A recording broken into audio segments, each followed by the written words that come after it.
दिनैनि हाबाफारिनि सोमोन्दै मा बुङो आरो दिनैनि बे हाबाफारियाव सोर सोर नुजाथिफैगोन होननानै दिनै जोङो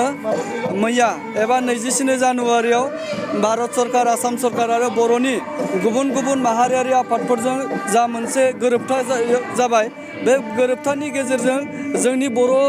ओनसोलफोराव बा जोंनि दानि थाखानाय बिटिसि ओनसोलाव माखासे जौगाथायजों लोगोसे जाखांबोनाय लाइमोनफोरनि माखासे सुजुग सुबिदा जोंनो होनाय जादों आरो बै सुजुग सुबिदा होनायजों लोगोसे बायजोआव थानाय जायफोर बर'फोर दं बै बर'फोरनो बर' कसारी वेलफेयार काउन्सिल होननाय मोनसे काउन्सिल जिहेतु भारत सरकार आसाम सरकारा दाना होनो नागिरदों थ' बै काउन्सिलनि गेजेरजों जों लुबैबाय थानाय दिनै खौसेथि बर' सुबुं आफादा बिटिसिनि बायजोआव थानाय बर'फोरनि थाखाय बर' कसारी अट'नमास काउन्सिल जा नागिरबाय थानाय बै काउन्सिल नागिरनाया दिनै जाफुंनायनि लामायाव होननानै जों सानदों थ' बेनिखाय दिनै जोङो नैबेहाय बर'नि बे थामथि गोरोबथा 2020 मायथाइनि थामथि गोरोबथाखौ जोङो गासै धेमाजि जिल्लानि सिङाव थानाय गुबुन गुबुन माहारियारि आफादफोरजों लोगोसे रायजो राजानि मदद आरो हेफाजाबजों जों दिनै बरायनाय हाबाफारि लादों आरो बे बरायनाय हाबाफारियाव जोङो खौसेथि बर' सुबुं आफादनि मानगोनां आफादगिरि जाय बिथाङा मैया बै गोरोबथायाव मुंसाइ होदों बिथाङा जोंनि गेजेराव फैगासिनो दं लोगोसेयै जोंनि राज्य सभानि MP मानगोनां बिश्वजित दैमारी बिथाङाबो जोंनि गेजेराव फैगासिनो दं आरो जों हास्थायदों नैबे जा गोरोबथा बे गोरोबथानि गेजेरजों बर' हारिनि गेजेराव हाथियारनि जा मोनसे कालचार दंमोन बे कालचारा जोबनानै थांबाय आरो उनाव बर'फोरा गोजोन खौसेथि आरो जौगाथायनि थाखाय खामानि मावनो मोनसे गोजोन थासारि सोमजिहोनो हादों आरो बै गोजोन थासारिखौनो सुबिदा लानानै जोङो जोंनि गोनां जानाय माखासे जायफोर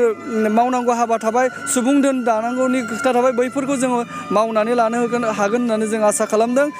मिजिंथिदों लोगोसेयै दिनै जोङो नुदों सोलोंथाइनि बेलायाव जा मा होनो सेपारेट डिरेक्टरेट बे सेपारेट डिरेक्टरखौबो आसामाव दानानै होनाय जासिगोन आरो बै डिरेक्टरेटनि गेजेरजों जोंनि बर' बिजोंनि सोलोंथाइखौ जोङो आरोबाव साबसिनै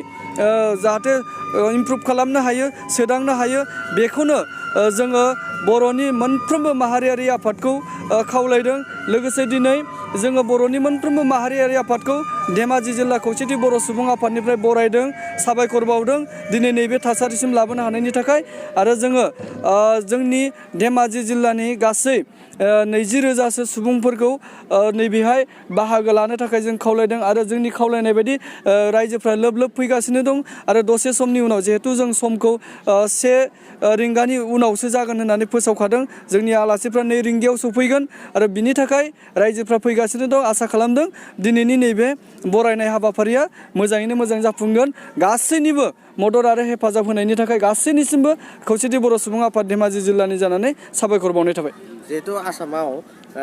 बर' कसारी वेलफेयार अट'नमास काउन्सिल दानायनि खोथा बुंदों बिनि सायाव गुबुन गुबुन जिहेतु जोंनि अट'नमासनि सिङाव जों दङ बिनि NOCनि सायाव नोंथाङा मा बुंनो सानो NOC बेखौ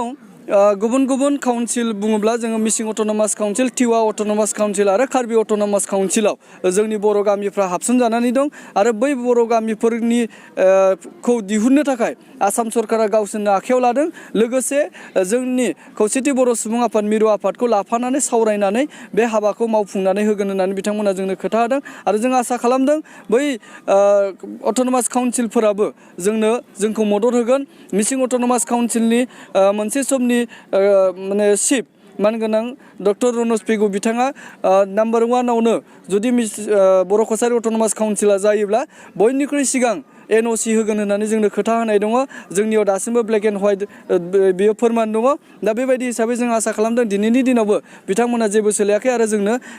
NOCखौ जोबोद गोख्रैयैनो होगोन जों बेखौ फोथायदों